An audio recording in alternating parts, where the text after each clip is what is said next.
Oh my gosh, there she is. I've just told you everything about her, and I can't even believe, Karla, that you are running for with Charlie Chris. Congratulations.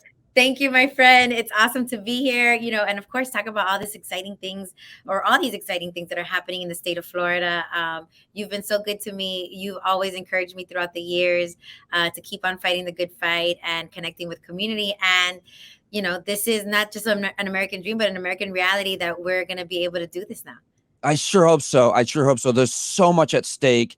And I know we all know this is going to be a close election. So, right here at the beginning, what do you think is the most important message if you only had a short amount of time, which is, what you're allotted in this day and age with media and just with politics in general? What's most important for Florida voters? And what can, maybe those of us that are not in Florida listening, tell our Florida friends? Well, I would say number one, that early voting has started. It started today. We need to make sure that we get 5, 10 of our friends to come out. Make sure that abuela, your uncles and aunts, your neighbors, everybody knows what the issues are and that they come out and vote. We got to vote as a block and vote for important things that matter to us. So vote early. Don't wait till November the 8th. Vote early. It's been expanded for a reason. We want to provide more opportunities for community to come out and vote.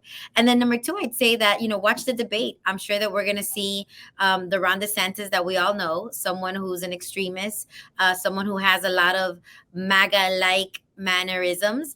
We're going to see him emulating Trump. We'll see him disrupt and pivot and not answer the questions.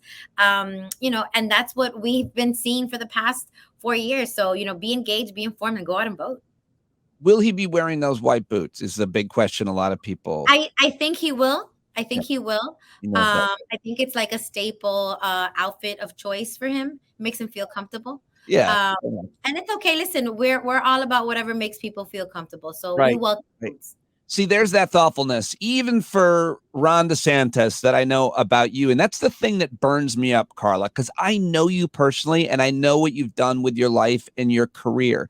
I mean, you literally have a degree in working with emotionally handicapped children. You are a Christian who walks the walk and actually go to other countries to work on their humanitarian efforts. And what I'm trying to say is you are one of the most thoughtful, empathic, and also, of course, brilliant and very strong human beings I know. And Ron DeSantis and so many of these Republicans are the opposite. They're so mean and cruel, and they're certainly not passing government policy that's going to help most of us, much less the least amongst us. And it burns me up because you're so good and he's so bad. And I don't like to put it that way, but how do you feel about that? How do you look at that? Boom. I mean, that's just it. I think that, people are really tired. He has led by being a divisive governor. I mean, he's dividing, he's fear mongering, he's anti LGBTQ, he's anti immigrants, he's anti women, he's got all this radical agenda policy. And here, Charlie, Kristen, and I are just, two really good hearted, normal people that want our communities to thrive and survive and be great. And so we're trying to unify our state. We're trying to talk about issues that people really care about. There's an affordability crisis happening in Florida. It's one of the most expensive states in the country, if not the most expensive. Our, insurance here has increased by 3 times the national average. So think about that. And of course, we care about women and making sure that they feel respected, that they have the dignity to make decisions about their own bodies in the intimacy of their families, period. There's just so much that's at stake. I'm an educator, I'm a teacher. So of course, I'm going to be about the inclusivity, about making sure that we support people and meet them where they are. But think about this. He's banning books. He's censoring teachers. We're 48th in the country in how we pay our educators. Of course, we have 9,000 vacancies in this state because it's a self-inflicted wound that he created. And that's what he's doing. He's wounding our communities. He's wounding people. He's not about Florida. He's actually politicking, all around the country, trying to make sure that people see him because he wants to be the next president. And we can't do that. So y'all, when we save Florida, we're going to be saving the country. When our Floridians go out and vote, we're going to be doing everybody in the country a favor by saving everybody. You're so good at this. I like when I met you and when I see you speak, when I talk to you, And now when I'm talking to you, I'm like, she's so likable. She's so great and smart and thoughtful. You're such a great choice for Charlie Crist and for whatever you do next. But what was it that brought you to this? Like, who were you as a little girl that decided, oh, I want to be a teacher, and then a leader of teachers, and now a leader of people in my state? Like, what is it? What is it about you? What is your special sauce? Who did You this? know, so I have a very humble beginning, and I think it's part of like the American dream, and that things can happen, and if you just pour into children and you give them the resources, and anything is possible. Look, my dad came to this country from Honduras. He was a farm worker. He cut sugarcane, he picked tomatoes. Then he became a skilled laborer and a carpenter. He joined his union, and he taught me all the importance of the labor movement of middle class. He said, in Spanish, of course, Mija, darling, you make sure that people don't treat you as a second class citizen. You fight for people's rights. You elevate community. When one person is struggling, you make sure that you help them in their struggle. And then my grandmother, who helped to raise me, we lived in a very small house, 2 bedrooms, 1 bath, 5 of us. A lot of sharing, Pete, a lot of sharing. My Lord. Yes. So I shared my room and my bed with my grandmother. My grandmother passed away 2 years ago. She was 99 years old. But when I was in high school, I learned that she was illiterate. She had not been given the opportunity to learn to read or write because she was born in 1920 in Honduras, a country that didn't value or see women with, equity, equality. So she didn't go to school because they didn't think it was important for them, for women to have access to a full education. And she was 9 years old when she started working in somebody's kitchen. And so, I grew up and I said, okay, my parents have taught me all these things: give back, serve others, fight for people, make sure that we live in a better community, leave this world in a better way than you found it. And I said, I'm going to become a teacher, and I want to inspire little girls like my abuelita Elia. I want to inspire little boys. Doesn't matter your race, your nationality, your zip code. Like, if we pour love and resources into kids, then we can make the world better, and we can break cycles of anything, right? And so that was it. And I felt like I had found my jam. I was in my space. My kids are in our schools, in our public schools. I'm the leader of the teachers union now. Everything merged, right? Labor, education, fighting for people and community. And I was just in it, just in the rhythm. I bumped into you into so many different places, and you were like, Karla, there's something about you. You should really think about doing something else. And I was like, I am doing something else. I'm the president of the fourth largest teachers union in the country, and we're making a difference. And Charlie said, you know what, Karla? I want a woman. I want a mom. I want an educator. I want somebody that fights for the working class, and and labor. And you represent that. You've been in Tallahassee. You've been lobbying. You talk to Republicans and Democrats about the issues that our communities face. I've been part of so many different movements in our local community, but across the country as well. And honestly, I was just honored. I was thrilled, to even be considered. And I thought it was kind of like just a thing, like, oh, he's going to put me on some list. But no, it turned out to be real. Here I am. Amazing. He sees what I saw, what anybody who sees in you sees, which is, oh, this woman is so smart and excellent at what she's doing. I'd like to see her do this. Meanwhile, you're like, I'm doing it, man. I've been doing it. I've been making a difference in people's lives. It sounds like your entire life as a result of a lot of people making a huge difference in your life. It sounds like you had awesome role models in your family. I'm sure teachers as well. Tell me about the children, Karla, because you have been working with kids forever. Why would you? It sounds super challenging to me, the idea of working with, as we called it, special ed or emotionally handicapped children. You literally studied it and work with these kids by choice, which means I'm sure that you enjoy it. What is that work? Tell me a story about the kids and why you do it.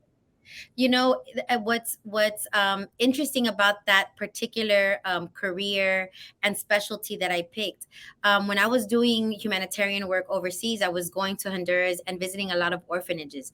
And that's the first time that I had like my eyes wide open to the fact that within our educational communities, we have vulnerable communities that sometimes don't get access to all the resources that they need.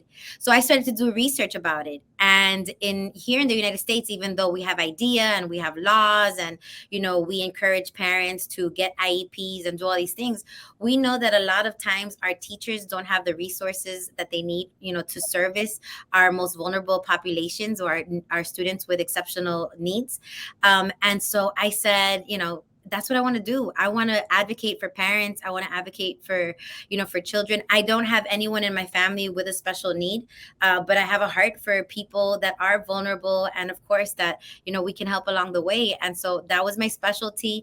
I've been doing it now for 19 years. Believe it or not, I've been a teacher for 19 years, and along that time, I've met so many incredible people and so many different journeys and paths of people fighting for things, for gun reform, because we need safety in our communities, fighting for women's rights, fighting for, children that are DACA or DACA mentored or seeking, to have status here in this country because they're giving back. Or some of them are even teachers, believe it or not, teachers that want to be not just DACA mentored, but want to have access to living in this country permanently. And they're already serving our communities. How concerned are you about voting and people having access and there not being obstacles in the way of Florida voters now that early voting's open, which is great, but all the way up to election day? I mean, we saw these arrests that Ron DeSantis goons he sent to arrest people, former felons who thought they could vote legally. I know a judge threw that out, which is great, but how concerned, and what are the issues around actual access to the ballot this for this election? Look, I think that that's an extremely important point, Pete, and your listeners, your viewers, they're so in tune and they get this stuff.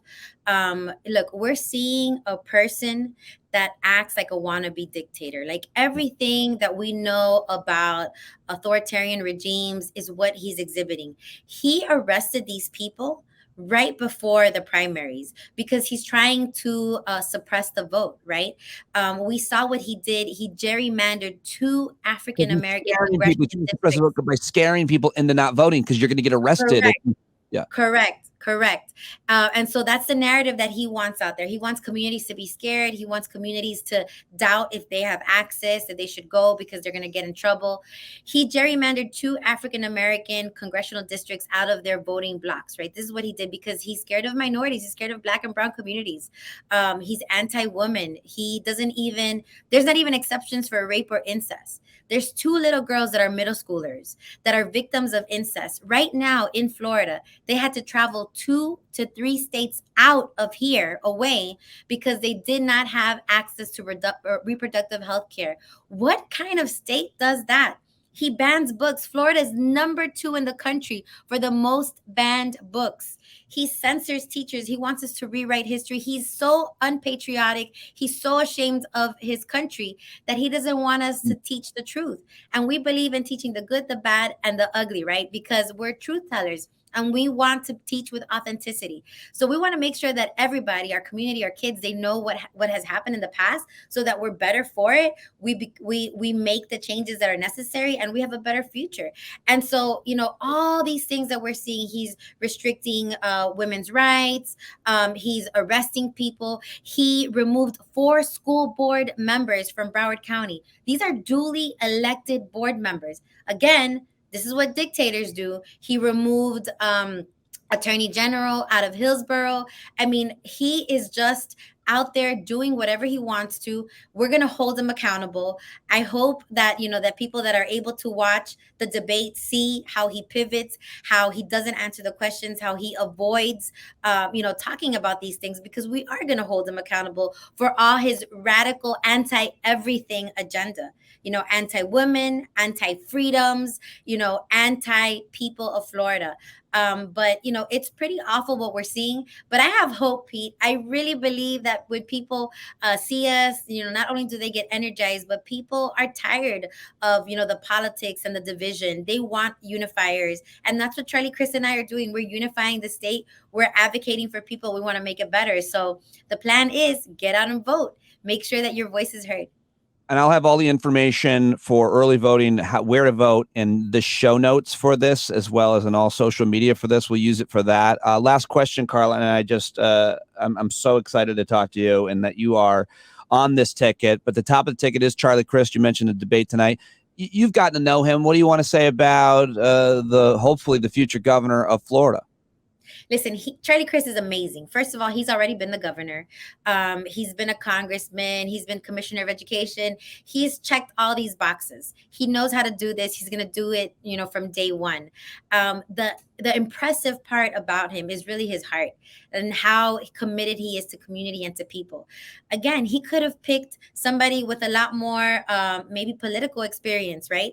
I do have experience, but my experience is very different. But that's the experience he wanted. He wanted a mom. He wanted a union leader. He wanted somebody that fights for public education and children. He wanted to bring community to the table. He thought it not robbery that the child of two immigrants could not only dream big dreams, but have an American reality. And that's what this country is about. That's what this state is about.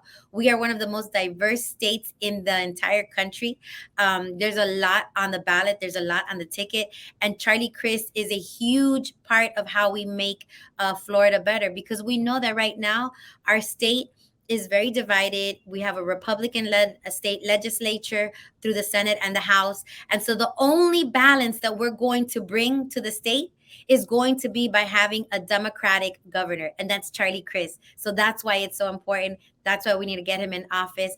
And my job is going to be to make sure that any promise that we make along the trail, that we keep it, that we stay in community, that we keep on hearing our folks and their needs, and that I work, again, like I've always been doing as a leader, in Miami through the union with educators, working across the aisle, making sure that the things that we need, that our community needs, are the things that we're actually moving in the state of Florida. I've worked around a lot of really impressive leaders my entire life and career, and you always come up in my mind as someone who really does it right. You are a person who motivates people. I don't know. I can't see you failing at anything, and I'm always very excited to see what you're going to do next, but I'm most excited to see what you're doing today. Thank you for joining me. I am so excited to see you guys win, and I'll do whatever it takes to help you at this point, Karla. Thank you very much. Pete, love you, man. You're the best.